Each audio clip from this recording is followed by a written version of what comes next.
Hello friends, welcome to my channel PCS with Chauhan. Guys, मेरा नाम है कीरत चौहान। यहाँ हम कर रहे हैं भारतीय इतिहास की घटना चक्र की किताब, जिसमें हमारा पाठ चल रहा है मध्यकालीन भारतीय इतिहास। चैप्टर नंबर 4 हम करेंगे, जो कि है तुगलक वंश। दिल्ली सल्तनत में ही है तुगलक वंश। ठीक है। तो गाइस, अगर आपको वीडियो पसंद आएगी ना तो वीडियो को लाइक करिएगा, कमेंट करके जरूर बताइएगा कैसी लगी, एंड शेयर करिएगा अपने दोस्तों में जिसको भी ये बुक पढ़नी हो। ठीक है। और अगर अभी तक आपने चैनल को सब्सक्राइब नहीं किया तो चैनल को सब्सक्राइब कर लीजिएगा। और बाकी सब्जेक्ट की भी घटना चक्र क्या है आपको चैनल की प्लेलिस्ट में मिल जाएगी, तो आप जाके देख सकते हैं। और कुछ भी अच्छा लगे तो चैनल को शेयर करिए एंड वीडियो को लाइक करिए। चलिए आगे बढ़ते हैं। तो गाइज, जैसे कि हम हमेशा करते हैं, सबसे पहले हम देखते हैं इंडेक्स। हम देखिए first and second and third chapter कर चुके हैं। अभी जो चैप्टर हम करने जा रहे हैं वो है तुगलक वंश। बाकी के भी चैप्टर आप यहाँ पे देख सकते हैं कि इस बुक में कौन कौन से या आपके सिलेबस में क्या क्या है। चलो अब बढ़ते हैं आगे। तो गाइज, फिर से आगे बढ़ने से पहले अगर आपको कुछ भी मेरा पढ़ाया हुआ अच्छा लगे तो वीडियो को लाइक करा करिए एंड चैनल को सब्सक्राइब करा करिए। चलिए अब शुरू करते हैं। तो गाइस, ये है आपका तुगलक वंश। पहले हम करेंगे नोट्स, फिर करेंगे क्वेश्चन आंसर। एक ही पार्ट में कंप्लीट कर देंगे, मतलब इसी वीडियो में पूरा करेंगे। चलिए देखिए यहाँ पे क्या लिखा है, अलाउद्दीन खिलजी। अभी हम खिलजी वंश पढ़ के आए हैं। ठीक है। उसमें हमने पढ़ा था अलाउद्दीन खिलजी। अच्छा, अलाउद्दीन खिलजी के सेनापतियों में क्या था, गयासुद्दीन तुगलक, या आप कह सकते हैं गाजी मलिक तुगलक। सॉरी, मतलब इनके सेनापति में गयासुद्दीन तुगलक, या फिर हम कह सकते हैं गाजी मलिक। ये क्या था, तुगलक वंश का प्रथम शासक था। ठीक है। गयासुद्दीन तुगलक या गाजी मलिक, ये नाम याद रखिए, फर्स्ट नंबर पे आ रहा है। अच्छा, इसने क्या करी थी, तुगलक वंश की स्थापना करी थी। अच्छा, इसकी माँ की बात करें तो ये हिंदू जाट महिला थी। पिता है करोना तुर्क थे पिता। अच्छा, और जो इनके पिता थे ना वो बलबन। बलबन हमने कहाँ पर पढ़ा था, गुलाम वंश में पढ़ा था। तो सबसे पहले हमने गुलाम वंश पढ़ा था, फिर हमने खिलजी वंश पढ़ा, अभी हम तुगलक वंश पढ़ रहे हैं। ठीक है। तो गुलाम वंश में जो लास्ट में हमने पढ़ा था बलबन। बलबन के दास थे, मतलब गुलाम वंश में बलबन के दास थे कौन, ये करोना तुर्क, मतलब जो इनके पिता थे। राइट। अच्छा, तो यहाँ की बात हो रही है अभी तुगलक वंश की। अच्छा, गयासुद्दीन तुगलक यानी कि ये बंदा अलाउद्दीन खिलजी के शासनकाल में महत्वपूर्ण अभियानों का अध्यक्ष था। ठीक है। तो अलाउद्दीन खिलजी हमने खिलजी वंश में पढ़ा था, अभी जो पिछला वंश पढ़ा था। अच्छा, उसे जो है दीपालपुर का राज्यपाल, यानी कि जो ये गयासुद्दीन तुगलक है उसे दीपालपुर का राज्यपाल नियुक्त किया गया था। 29 अवसरों पर क्या होता है, इसने मंगोलों के विरुद्ध युद्ध करा और उन्हें क्या है भारत से बाहर क्या करा, खदेड़ा। इसलिए इसे मलिक उल गाजी के नाम से प्रसिद्ध है। ये क्या, तो इंपॉर्टेंट क्या हो गया, गयासुद्दीन तुगलक के लिए हो गया आपका मलिक उल गाजी। अच्छा, खुसरो शाह। अच्छा, तुगलक वंश में सबसे लास्ट में कौन आया, खुसरो शाह।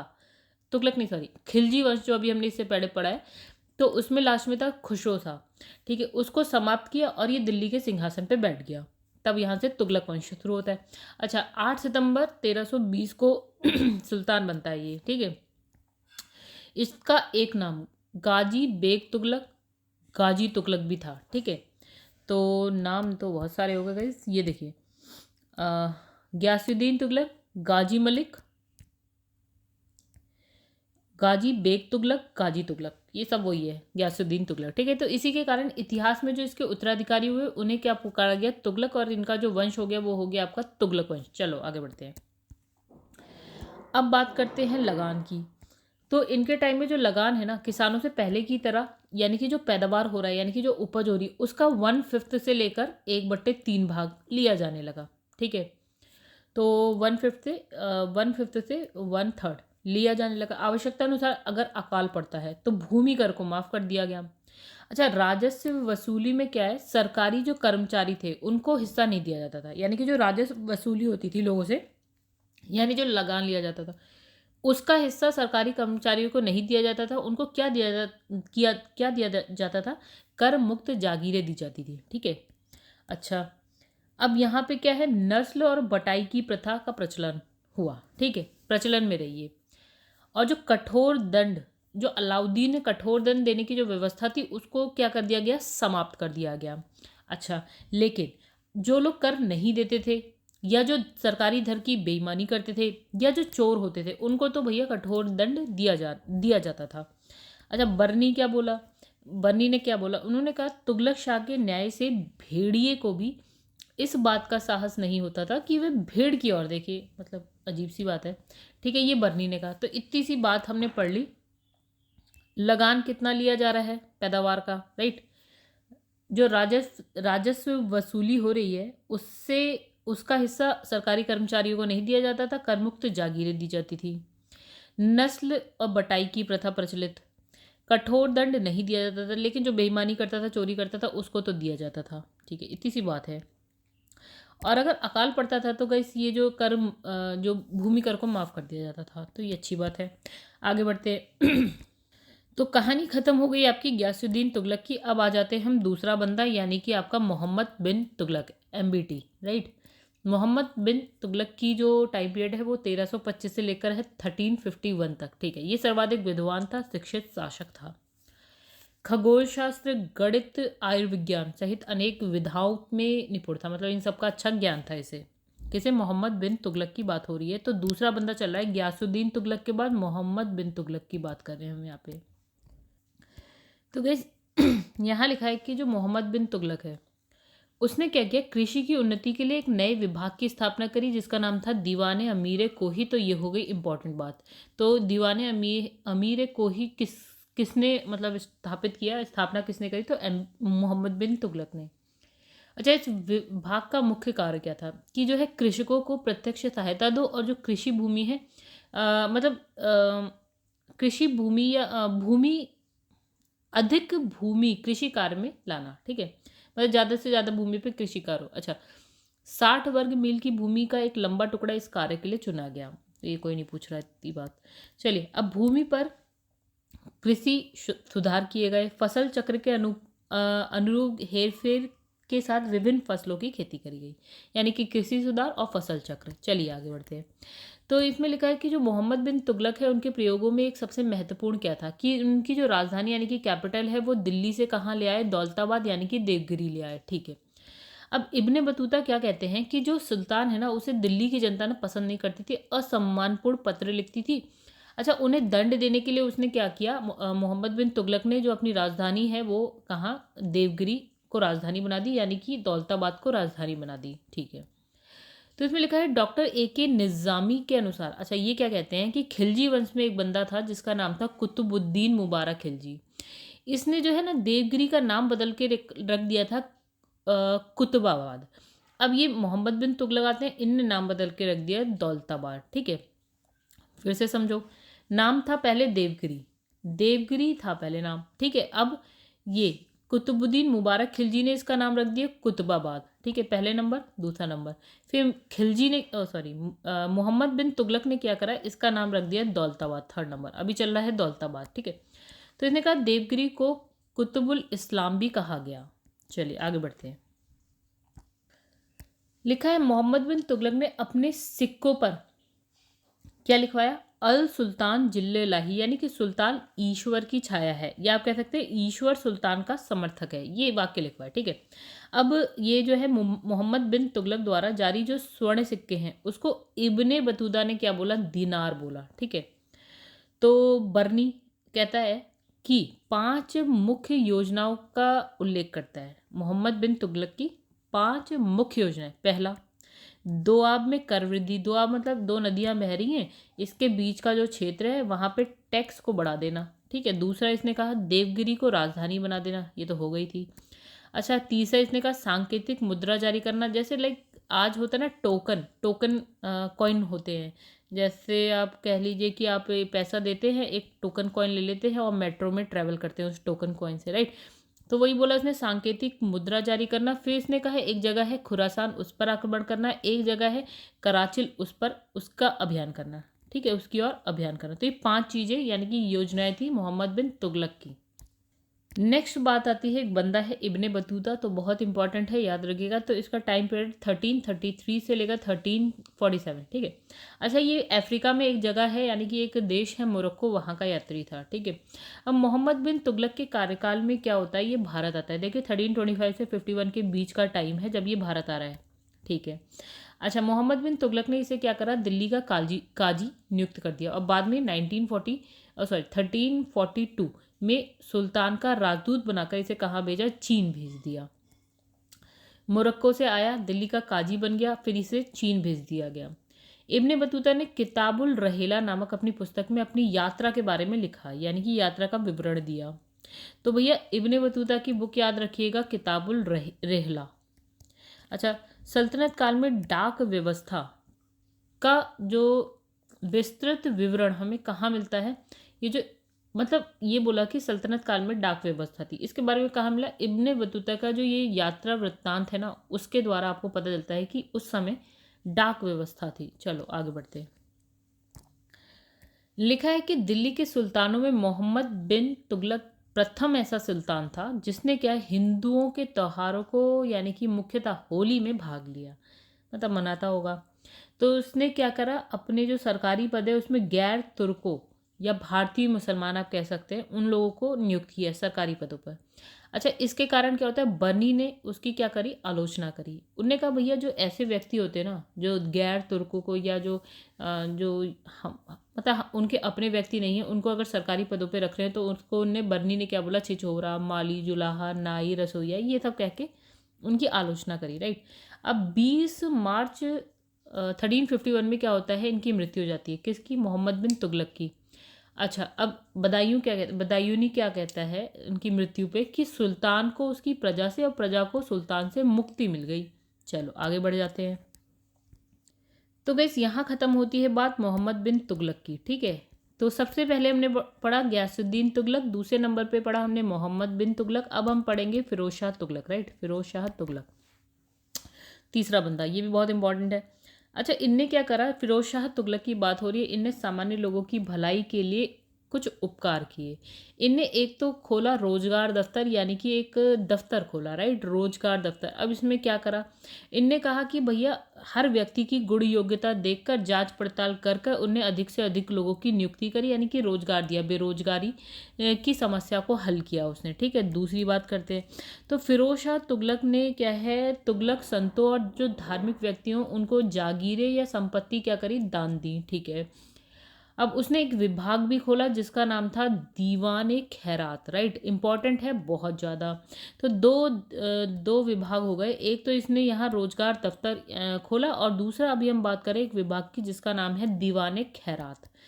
अच्छा, इसमें क्या किया इसमें क्या किया, जो गरीब मुसलमान या अनाथ स्त्रियाँ हो गई या जो विधवा, उनको आर्थिक सहायता यानी कि पैसे वैसे से सहायता करी। निर्धन मुसलमान लड़कियों का विवाह करवाया, विवाह की व्यवस्था करवाई। ठीक है, अब इसने क्या किया, राज्य के खर्च पर हर्ज की व्यवस्था करवाने वाला जो है ये पहला भारतीय शासक था। ठीक है, मतलब इसने क्या है, हज की यात्रा के लिए, और किसका खर्च हो रहा है, राज्य का खर्च हो रहा है, और इसने क्या करा, ये पहला भारतीय शासक था जो हज करवा रहा था इस तरह से। अच्छा, अब नेक्स्ट आ जाते हैं। तो उसने दारुल शफा नामक एक खैराती अस्पताल की स्थापना करी। तो तीसरी चीज़ यहाँ पे हम पढ़े हैं, एक हो गया आपका रोजगार दफ्तर, दूसरी हमने बात करी दीवाने खैरात की, अब हम बात कर रहे हैं दारुल शफा यानी कि एक खैराती अस्पताल। राइट, तो इसमें क्या है, उसने कुशल हकीम रखे।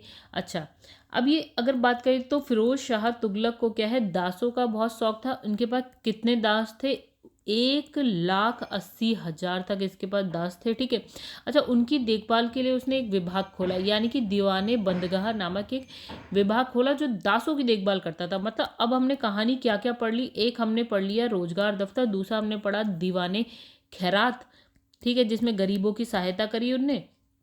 फिर हमने पढ़ा दारुल शफा यानी कि एक खैराती अस्पताल। फिर हमने क्या पढ़ा, दासों के लिए एक दीवाने बंदगाह। राइट, आगे बढ़ जाते हैं अब हम लोग। तो गई सब कहानी ये है कि सल्तनत, अभी भी फिरोज शाह तुगलक की कहानी चल रही है। तो सल्तनत काल में सबसे पहले जो फिरोज शाह तुगलक ने क्या किया, लोक निर्माण विभाग की स्थापना करी। तो एक और विभाग आ गया, लोक निर्माण विभाग। राइट, अब क्या कहा जाता है कि इसने जो है 300 नवीन यानी कि नए नगरों का निर्माण करा। उसके द्वारा जो बसाए गए नगर थे उसमें एक तो हो गया फतेहाबाद, फिरोज शाह तुगलक में फतेहाबाद, हिसार, फिरोजपुर, जौनपुर, फिरोज़ाबाद। ठीक है, तो आधे तो एफ से ये भी है, एफ से ये भी है, एफ से ये भी है, फिरोज शाह तुगलक का ये सब।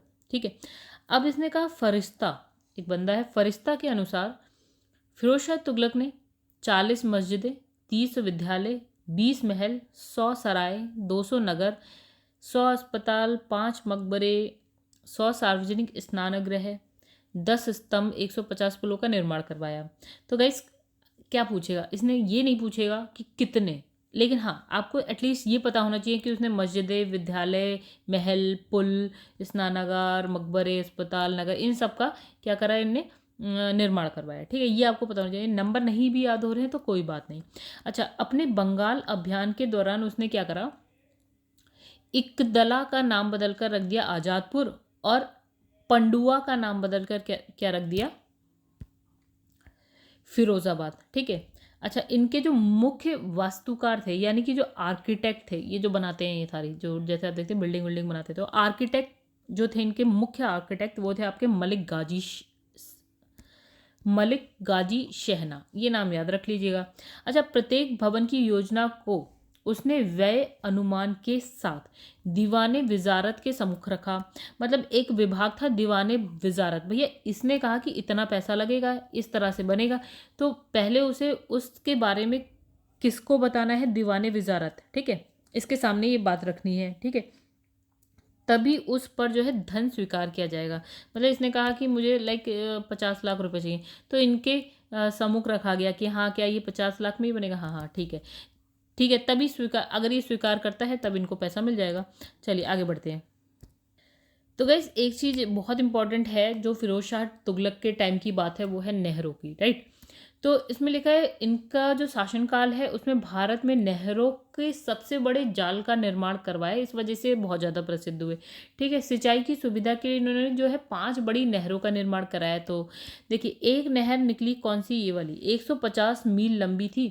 यमुना नदी का पानी कहाँ पहुँचाया गया, हिसार पहुँचाया गया। यमुना फ्लो हो रही है, वहाँ से पानी पहुँचा हिसार, राइट। दूसरा 96 मील लंबी थी। ठीक है, और ये सतलज नदी फ्लो हो रही है, उससे उसका पानी घाघरा नदी तक पहुंचाया गया।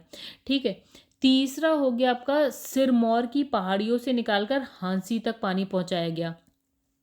चौथा जो है घाघरा से फिरोजाबाद, और पांचवा जो है यमुना नदी से फिरोजाबाद तक पानी गया। ठीक है, मतलब ये नहर बनाई गई।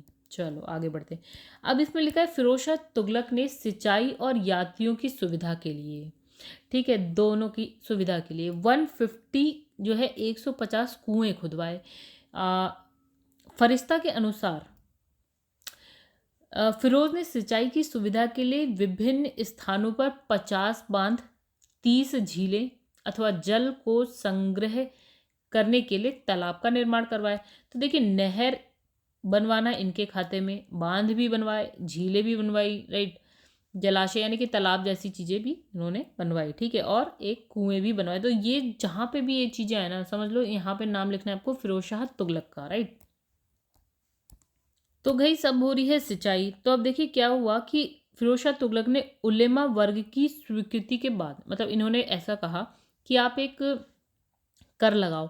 कर क्या है आपका, मतलब इनने स्वीकृति ली उलेमा वर्ग से कि वो एक कर लगाना चाहते हैं, हक ए शर्ब नामक कर लगाना चाहते हैं। अच्छा, ये क्या है, एक सिंचाई कर है।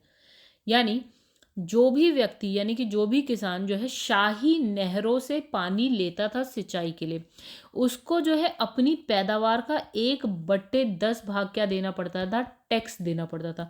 अच्छा, इस टैक्स का नाम था हक ए शर्ब। ठीक है, याद रखिएगा। चलिए आगे बढ़ते हैं। अब बात करते हैं गाइस फिरोज शाह तुगलक की।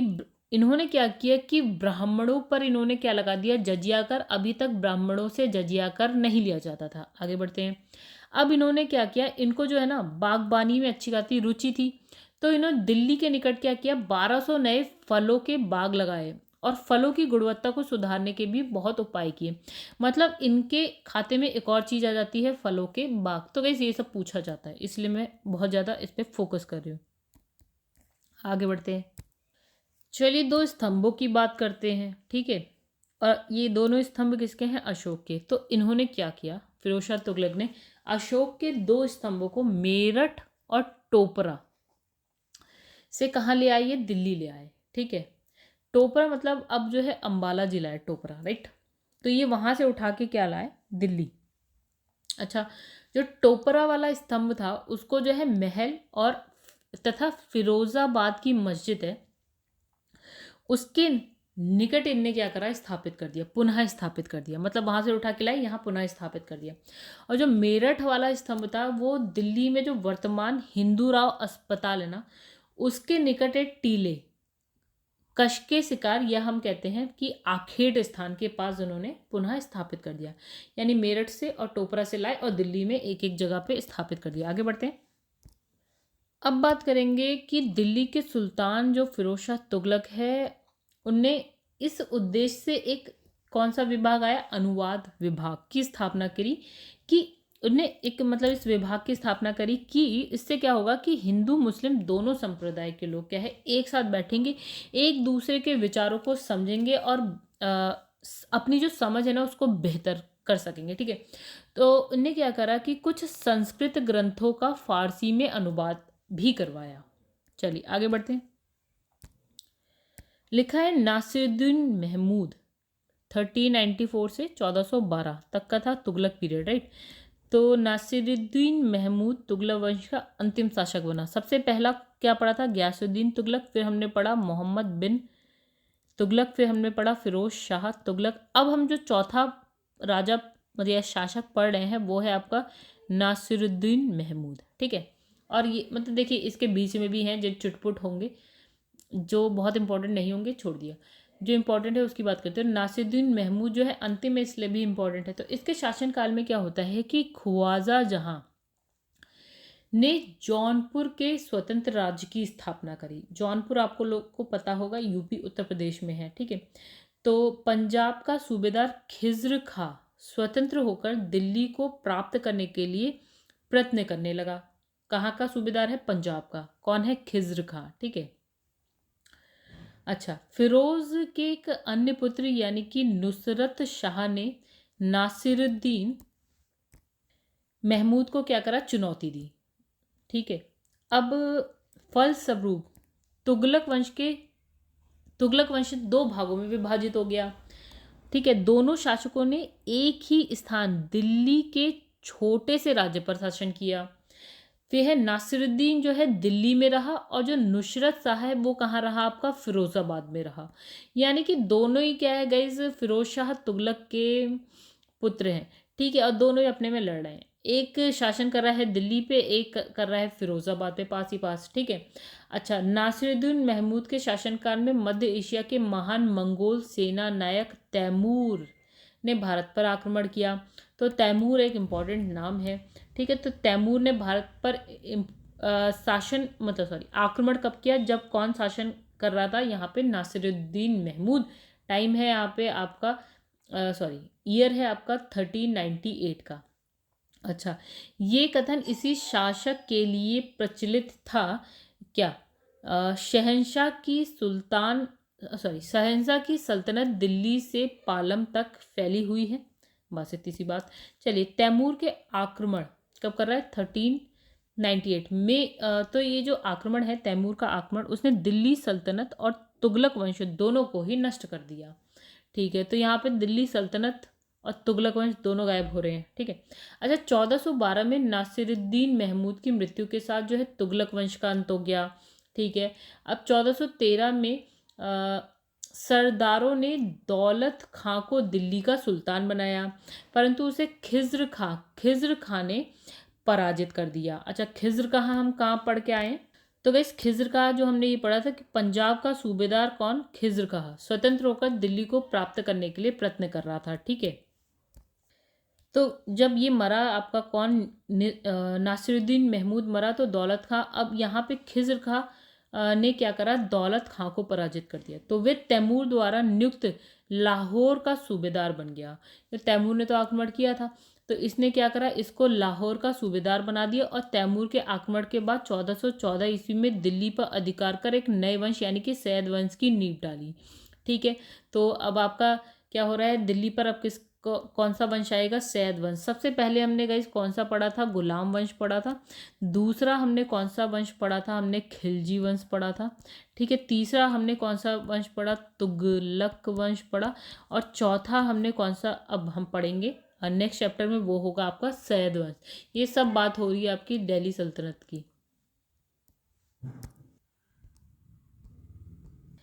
तो चलिए गाइस अब स्टार्ट करते हैं हम क्वेश्चन आंसर से। यहाँ लिखा है अलाउद्दीन खिलजी के निम्न सेना अध्यक्षों में से कौन सा तुगलक वंश का प्रथम सुल्तान था। तो देखिए हमने कौन सा पढ़ा था, गयासुद्दीन तुगलक या फिर आप कह सकते हैं गाजी मलिक। देखिए, अलाउद्दीन के सेनापतियों में क्या है, गयासुद्दीन तुगलक या गाजी मलिक जो है तुगलक वंश का प्रथम शासक था। उसने तुगलक वंश की स्थापना की। गयासुद्दीन तुगलक अलाउद्दीन खिलजी के शासन काल में कुछ महत्वपूर्ण अभियान का अध्यक्ष था। उसने दीपालपुर का राज्यपाल नियुक्त किया गया। 29 अवसरों पर उसने मंगोलों के विरुद्ध युद्ध किया। उसने उन्हें क्या करा, भारत से बाहर खदेड़ा, इसलिए जो है मलिकुल गाजी के नाम से प्रसिद्ध हुआ। खुसरो शाह को समाप्त करके उसने दिल्ली के सिंहासन पर अधिकार किया। 8 सितंबर 1320 में ये सुल्तान बना। अच्छा, इसका नया नाम क्या है, गाजी बेग तुगलक या गाजी तुगलक भी था। इसी कारण इतिहास में उसके उत्तराधिकारियों को तुगलक पुकारा गया और इस वंश को क्या है, तुगलक वंश पुकारा गया। तो गाइस ये पूरा का पूरा बिल्कुल आप स्टार्टिंग में जब हम नोट्स पढ़े थे बिल्कुल सेम है, इसलिए मैंने इसे एक्सप्लेन नहीं करा। चलिए, सेम है। तो गाइस ये क्वेश्चन हो रहा है रिपीट, इससे पढ़ेंगे आप लोग। यहाँ पे लिखा है कृषि को समुन्नत करने के लिए नहर खुदवाने के संदर्भ में 13वीं शताब्दी का निम्नलिखित में पहला शासक होने का श्रेय दिया गया।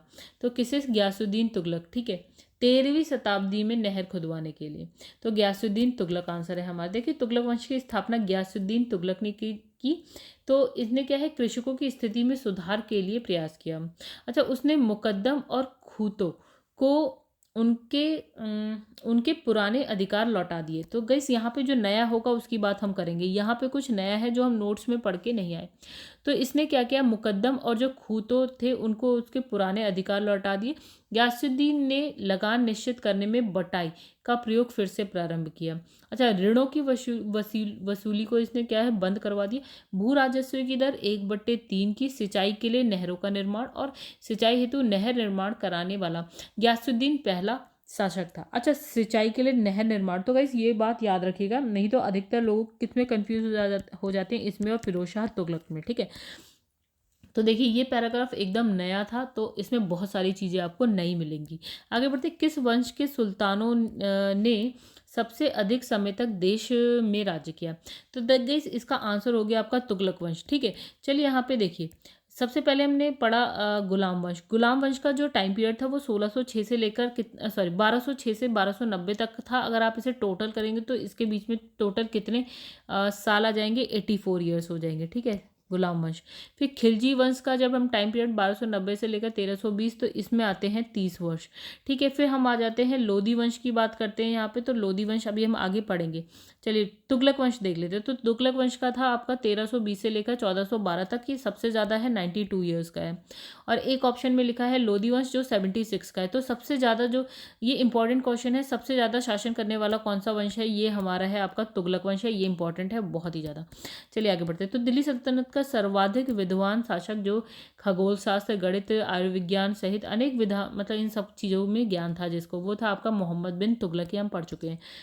ठीक है, तो इसमें कुछ भी नया नहीं है, इस पैराग्राफ में सब कुछ सेम है, आप एक बार खुद से पढ़िए। अमीर एक कोही, एक नया विभाग किस सुल्तान द्वारा शुरुआत की गई, एक नए विभाग की, अमीर कोही। तो गाइस इसका भी आंसर क्या है, वेरी सिंपल, मोहम्मद बिन तुगलक है। देखिए एक और बात कर लेते हैं। तो हम लोगों ने एक पढ़ा था गयासुद्दीन तुगलक, फिर हमने पढ़ा था मोहम्मद बिन तुगलक, फिर हमने पढ़ा फिरोज शाह तुगलक, एक फिर है लास्ट वाले, इतना इंपॉर्टेंट है, 3 पे पूरा चैप्टर खत्म हो रहा है। तो देखिए ये इसका आंसर है मोहम्मद बिन तुगलक हो गया। इसने जो है कृषि की उन्नति के लिए एक विभाग बनाया, दीवान अमीर कोही की स्थापना करी, इंपॉर्टेंट है। तो इसी विभाग का मुख्य कार्य क्या था, कृषकों को प्रत्यक्ष सहायता देकर क्या है, अधिक भूमि कृषि कार्य में लगाना। 60 वर्ग मील की भूमि का एक लंबा टुकड़ा इस कार्य के लिए चुना गया। भूमि पर कृषि सुधार किए गए, फसल चक्र के अनुरूप क्या है, हेर फेर के साथ विभिन्न फसलों की खेती की गई। तो गाइस इसमें भी कुछ नया नहीं है, सब कुछ क्या है, सेम है जो हम पढ़ के आए हैं। अच्छा, दिल्ली के किस सुल्तान ने पृथक कृषि विभाग, तो गाइस ये देखिए ये रिपीट हो रहा है क्वेश्चन, आप पढ़िएगा। आगे बढ़ते हैं, तो यहाँ पे भी देखिए क्वेश्चन रिपीट हो रहा है, ये भी आप पढ़ेंगे। अच्छा, दिल्ली क्या है, मोहम्मद बिन तुगलक अपनी राजधानी कहाँ, दिल्ली से ले गया। कहाँ पे ले गया था गाइस, दौलताबाद ले गया था। ठीक है, इसमें भी कुछ भी नया नहीं होगा, देखते हैं यहाँ पे। तुगलक के प्रयोगों में एक सबसे महत्वपूर्ण क्या कर था, उसने जो राजधानी दिल्ली से दौलताबाद यानी कि देवगिरी ले गया। ठीक है, तो राजधानी परिवर्तन के विभिन्न कारण थे। क्या बर्नी क्या कहता है कि जो साम्राज्य के केंद्र में होने के कारण देवगिरी को राजधानी बनाया। मतलब जो इनका पूरा साम्राज्य था, उसने कहा भैया देवगिरी जो है बिल्कुल सेंटर में है ना, इस वजह से इसने क्या करा, देवगिरी को राजधानी बना दिया। तो इतनी सी बात जो है इस पूरे पैराग्राफ में नहीं है। ठीक है, अब ये जो क्वेश्चन है ना आपका क्वेश्चन नंबर 10, ये हो रहा है रिपीट। तो गाइस ये चैप्टर ना बहुत वीडियो बड़ी ना हो जाए, इसलिए मैं जो चीज़ें रिपीट हो रही है उसको मैं स्किप कर रही हूँ, वो आप भी पढ़ सकते हैं, राइट। चलिए, यहाँ लिखा है कि भारत में सर्वप्रथम सांकेतिक मुद्रा का प्रचलन किसने किया। तो भैया ये भी किया था मोहम्मद बिन तुगलक ने, राइट। आगे बढ़ते हैं। तो इन्हें 5 चीज़ें करवाई थी। चलिए इसमें देखते हैं इसमें क्या है। ठीक है, अब यहाँ पे मैंने जैसे लिखा है रीड करना है, पढ़ना है भैया, जरूरी है कुछ इसमें। तो इसमें लिखा है मोहम्मद बिन तुगलक ने क्या है, अपने समय में विभिन्न प्रकार के सिक्के चलवाए और उन सभी का उचित मूल्य निश्चित किया, परंतु सांकेतिक मुद्रा का प्रचलन उसकी एक क्या है, विशिष्टता थी, जो टोकन मनी है। ठीक है, अब इसमें लिखा है बर्नी के कथनानुसार जो है खजाने में चांदी की कमी और साम्राज्य विस्तार की नीति को कार्य रूप में परिणत करने की वजह से तुगलक को मतलब मोहम्मद बिन तुगलक को सांकेतिक मुद्रा चलानी पड़ी। पर इन्होंने कहा भैया चांदी की कमी हो गई थी, तो इन्होंने क्या है, टोकन मनी चलाना स्टार्ट कर दिया। मतलब जो हमारे आजकल के कॉइन होते हैं उसकी जगह हम क्या प्लास्टिक के कॉइन चला देते हैं, जैसे कि वो मेट्रो में जैसे आप यूज़ करते होंगे, ठीक है, वैसे ही कुछ। तो इसने कहा कि चांदी की कमी थी, इसलिए सांकेतिक मुद्रा। ये ईरान में क्या है आपका कैरवात खान के समय में सांकेतिक मुद्रा चलाई गई, यद्यपि वहाँ यह प्रयोग क्या रहा, असफल रहा। परंतु चीन में जो है कुबलाई खां के समय में सांकेतिक मुद्रा का प्रयोग जो है सफलतापूर्वक किया गया।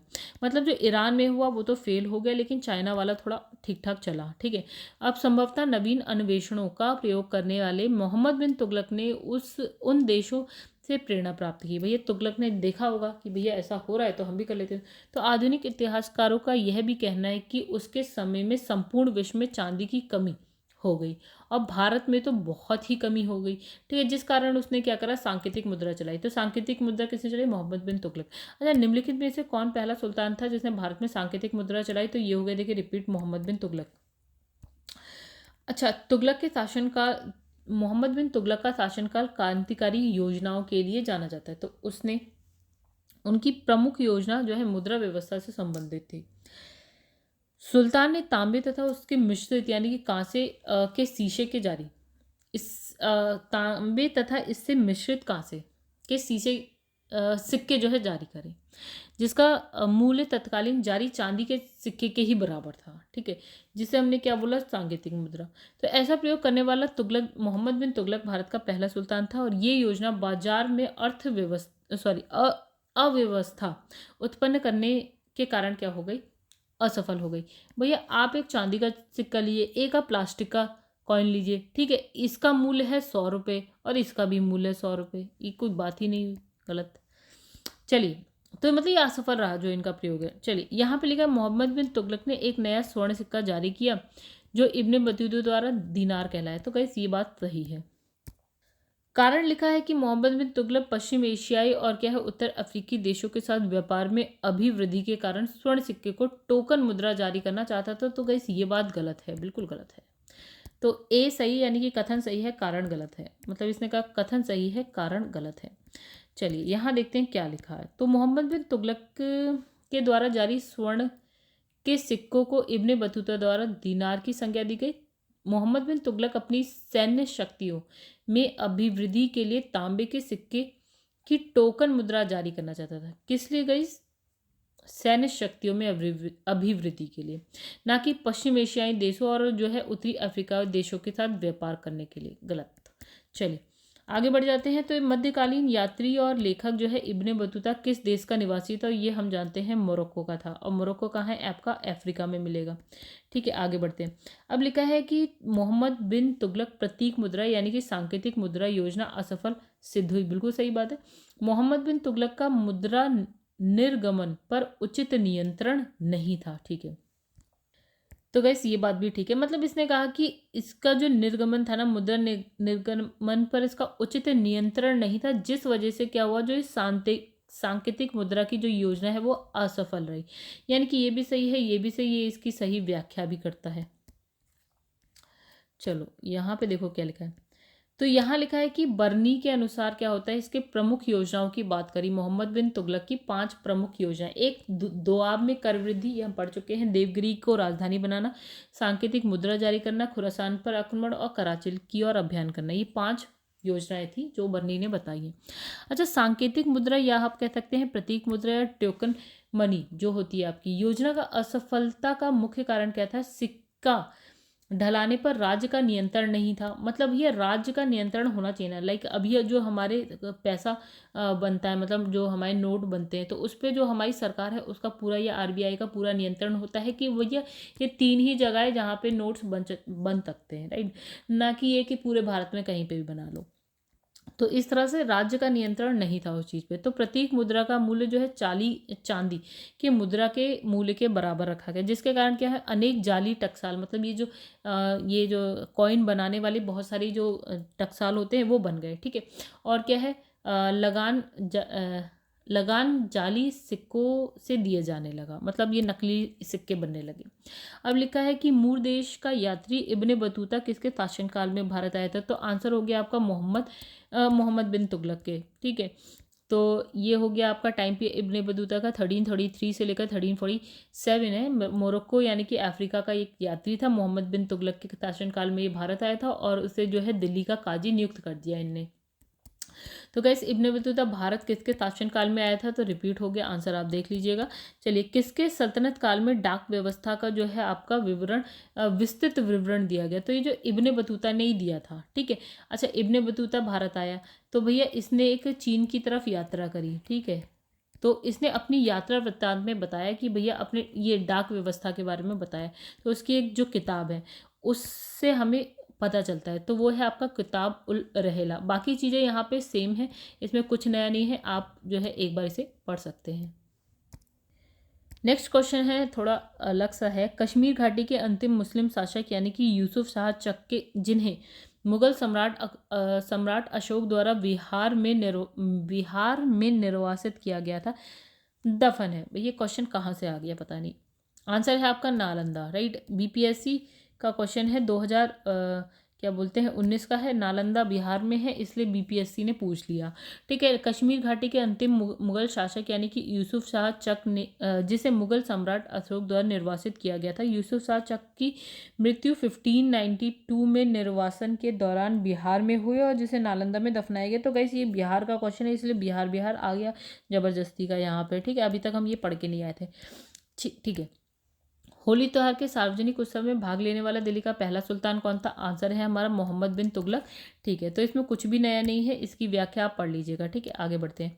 अब लिखा है दिल्ली के किस मुस्लिम शासक के निधन पर एक इतिहासकार ने कहा राजा को प्रजा से मुक्ति मिल गई और प्रजा को राजा से, ऐसा करके। तो देखिए किसका शासनकाल था, वो मोहम्मद बिन तुगलक जब मरते हैं उसके बाद की बात है ये, ठीक है। अच्छा चलो पढ़ते हैं क्या लिखा है। तो इसमें लिखा है, देखिए रीड कर लेते हैं, चलो। तो यहाँ लिखा है कि मोहम्मद बिन तुगलक जब दौलताबाद में था तभी तागी के नेतृत्व में गुजरात में एक विद्रोह हुआ, ठीक है। तो सुल्तान स्वयं इस विद्रोह को दबाने के लिए गुजरात गया, तागी पराजित हुआ, फिर भागकर सिंध चला गया, ठीक है। पराजित हुआ और भागकर सिंध चला गया, जिसके नेतृत्व में चल रहा था अभियान। तो सुल्तान गुजरात में शांति व्यवस्था स्थापित कर तागी को समाप्त करने के लिए सिंध की ओर रवाना हुआ, ठीक है। मतलब सुल्तान पहुंचा गुजरात, तागी वहां से भाग गया सिंध। अब सुल्तान क्या हुआ कि गुजरात में ठीक ठाक सब कुछ किया और सिंध की तरफ जाने लगा तागी को मारने के लिए, ठीक है। अब लिखा मार्ग में ही सुल्तान जो है बीमार पड़ गया और थट्टा के निकट क्या होता है 1351 में उसकी मृत्यु होगी। और निधन पर जो है बदायूं ने बोला, इनके निधन पर कहा कि सुल्तान को अपनी प्रजा से और प्रजा को सुल्तान से मुक्ति मिल गई। चलिए आगे बढ़ जाते हैं।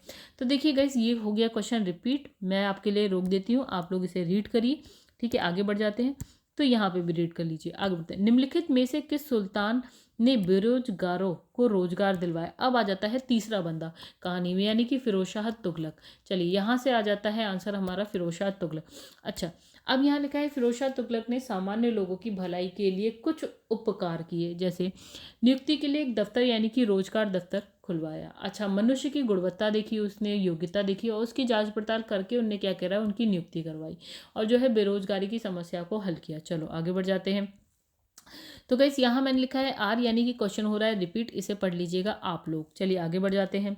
दिल्ली का सुल्तान जो दान दक्षिणा के बारे में काफ़ी ध्यान रखता था और इसके लिए एक विभाग यानी कि दीवाने खैरात की स्थापना करी। दीवाने खैरात में क्या था, हमने कहा जो गरीबों की हेल्प कर रहा है, या विधवाओं की, या गरीब लड़कियों की, मुस्लिम लड़कियों की, जिनका विवाह नहीं हो पा रहा है, उन सबकी। तो ये इतना दान, मतलब इतनी दया दान ये करते थे फिरोज शाह तुगलक, राइट। आगे बढ़ जाते हैं। तो देखिए गाइस इसमें भी कुछ भी नया नहीं है। ये देखिए मैंने एस लिखा है, यानी कि ये सेम है पैराग्राफ। चलिए पढ़ लेते हैं एक बार। फिरोज शाह तुगलक संतों और धार्मिक व्यक्तियों को जागीर और संपत्ति दान करता था। उसने एक विभाग यानी कि दीवाने खैरात की स्थापना कराई। अच्छा, इसमें गरीब मुसलमानों, अनाथ स्त्रियों, विधवाओं को आर्थिक सहायता दी। ठीक है। निर्धन मुसलमान लड़कियों की जो है विवाह की व्यवस्था करवाई। निम्नलिखित में से किस सुल्तान के दरबार में सबसे अधिक गुलाम थे? तो वो थे फिरोज शाह तुगलक, 1,80,000 तक। ठीक है। तो उनकी देखभाल के लिए इन्हें एक विभाग बनाया, दीवाने बंदगाह, राइट। चलिए आगे पढ़ते हैं कुछ नया। तो उन दासों की शिक्षा का पूर्ण ध्यान रखा गया, ये नई बात है। ठीक है। तो प्रत्येक दास को जो है 10 से लेकर 100 टंकों के बीच जो है वेतन मिलता था। कभी कभी जागीरें भी मिलती थी। और फिरोज शाह का ये शौक राज्य के लिए क्या है, हानिकारक सिद्ध हुआ। चलिए ये बात नहीं थी यहाँ, जो हमने पहले नोट्स में नहीं पढ़ी थी। चलिए आगे बढ़ते हैं। मध्यकालीन भारतीय राजाओं के संदर्भ में निम्नलिखित में से कौन सा कथन सही है? तो सही वाला पढ़ लेते हैं, बाकी आप लोग खुद पढ़िए। फिरोज शाह तुगलक ने गुलामों का एक क्या अलग विभाग बनवाया था। बिल्कुल सही बात है। अभी हमने उस विभाग का नाम भी पढ़ा। विभाग का नाम था यहाँ पे, ये रहा विभाग का नाम, दीवाने बंदगाह। ठीक है, दासों के लिए। बाकी सब गलत है, देख लेते हैं। अलाउद्दीन खिलजी ने पहले एक अलग आरज विभाग स्थापना करी। गलत। बलबन ने अपनी सेना के घोड़ों को दागने की पद्धति शुरू करी, ये भी गलत है। मोहम्मद बिन तुगलक के बाद दिल्ली की गद्दी पर उसके चाचा बैठे, ये भी बात गलत है। ठीक है। चलिए आगे पढ़ते हैं। यहाँ पे कुछ ज़्यादा ही है गाइस यहाँ पढ़ने के लिए, चलो सब पढ़ लेते हैं। तो इसमें लिखा है मंगोलों से मुकाबला करने के लिए जो है बलबन ने एक सैन्य विभाग यानी कि दीवाने अर्ज की स्थापना की। बलबन ने अपना सेना मंत्री दीवाने अर्ज यानी इमादुल मुल्क को बनाया, जो अत्यंत ईमानदार और परिश्रमी व्यक्ति था। बलबन ने उसे वजीर के आर्थिक नियंत्रण से मुक्त रखा ताकि उसे धन की कमी ना हो। बलबन की सेना की अच्छी व्यवस्था का बहुत अधिक श्रेय जो है इमाद उल मुल्क को जाता है। ठीक है। तो ये हो गई बलबन की बात। बलबन हमने पढ़ा था गुलाम वंश में। ठीक है। चलो आगे बढ़ते हैं। तो घोड़ों को दागने की प्रथा बलबन ने नहीं बल्कि अलाउद्दीन ने शुरू करी थी। चलिए आगे बढ़ते हैं। तो इसमें लिखा है मोहम्मद तुगलक के बाद उसका जो है चचेरा भाई यानी फिरोज शाह तुगलक गद्दी पर बैठता है, ना कि उसके चाचा। ठीक है। फिरोज शाह तुगलक ने गुलामों के लिए अलग विभाग यानी कि दीवाने बंदगाह की स्थापना करवाई। और इसमें ये जो है दासों का बहुत बड़ा शौकीन था। चलो आगे बढ़ते हैं। सर्वप्रथम लोक निर्माण विभाग की स्थापना किसने करवाई? तो कहानी है फिरोज शाह तुगलक की। ठीक है। आगे बढ़ते हैं।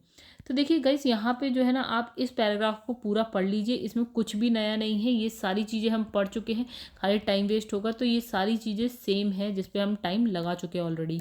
चलिए आगे बढ़ते हैं। दिल्ली का जो सुल्तान भारत में नहरों के सबसे बड़े जाल निर्माण के लिए प्रसिद्ध था, वो कौन था? आपका फिरोज शाह तुगलक था। ठीक है। तो फिरोज शाह तुगलक का शासनकाल भारत में नहरों के सबसे बड़े जाल के निर्माण के कारण प्रसिद्ध था। सिंचाई की सुविधा के लिए उसने 5 बड़ी नहरों का निर्माण कराया, ये भी हम पढ़ चुके हैं पांचों नहर के बारे में। फिरोज शाह के उलेमा वर्ग की स्वीकृति के पश्चात इसने क्या करा, हक शर्त नामक क्या किया, एक सिंचाई कर लगाया। ठीक है। तो और ये कर वो किससे लेता था? वो उन किसानों से लेता था जो शाही नहरों का पानी यूज करते थे। और कर कितना था? अपनी जो पैदावार थी उसका 1/10 भाग। तो इसमें भी कुछ नया नहीं है, सब पढ़ा हुआ है। तो गैस ये क्वेश्चन आप पढ़ लीजिएगा एक बार कि दिल्ली के किस सुल्तान ने सबसे ज़्यादा नहरों का निर्माण कराया? आंसर है फिरोज शाह तुगलक। आगे बढ़ जाते हैं। अब ये क्या है? हक ए शर्बी सिंचाई कर है। लगाने वाला दिल्ली का कौन सा सुल्तान था? तो फिरोज शाह तुगलक था। चलिए आगे बढ़ते हैं। लिखा है दिल्ली के किस सुल्तान ने ब्राह्मणों पर जजिया कर लगाया? तो आंसर है हमारा फिरोज शाह तुगलक। ठीक है। तो क्या होता है कि इन्होंने ब्राह्मणों पर भी क्या कर दिया, जजिया कर लगाया। अभी तक जो है ब्राह्मण इस कर से क्या थे, मुक्त थे। तो फिरोज शाह के इस कदम के विरुद्ध दिल्ली के ब्राह्मणों ने भूख हड़ताल की। अंत में दिल्ली के अन्य हिंदुओं ने ब्राह्मणों के हिस्से का जजिया स्वयं देने का निर्णय किया। मतलब देखिए, चलिए, निम्नलिखित में से किस सुल्तान ने फलों की गुणवत्ता में सुधार का उपयोग किया, मतलब उपाय किया सुधार करने के लिए, ठीक है। तो वो थे फिरोज शाह तुगलक। अब इनने क्या करा था ना, दिल्ली के आसपास 1200 नए फलों के बागान लगाए। इन्हें बागबानी का अच्छा खासा शौक था इस वजह से, ठीक है।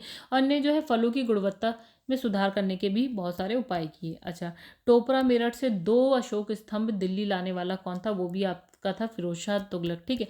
तब इसने क्या किया, देखिए यहाँ लिखा है, फिरोज शाह तुगलक की विशिष्टता ये थे कि उसने अपने पूर्ववर्ती राजाओं और क्या है कुलीन पुरुषों के भवनों की मरम्मत कराने और पुनः निर्माण कराने पर बहुत ज़्यादा ध्यान दिया, ठीक है। तो उसने अपने निर्माण से भी अधिक जो है महत्व उन भवनों को पुनः स्थापित करने में दिया।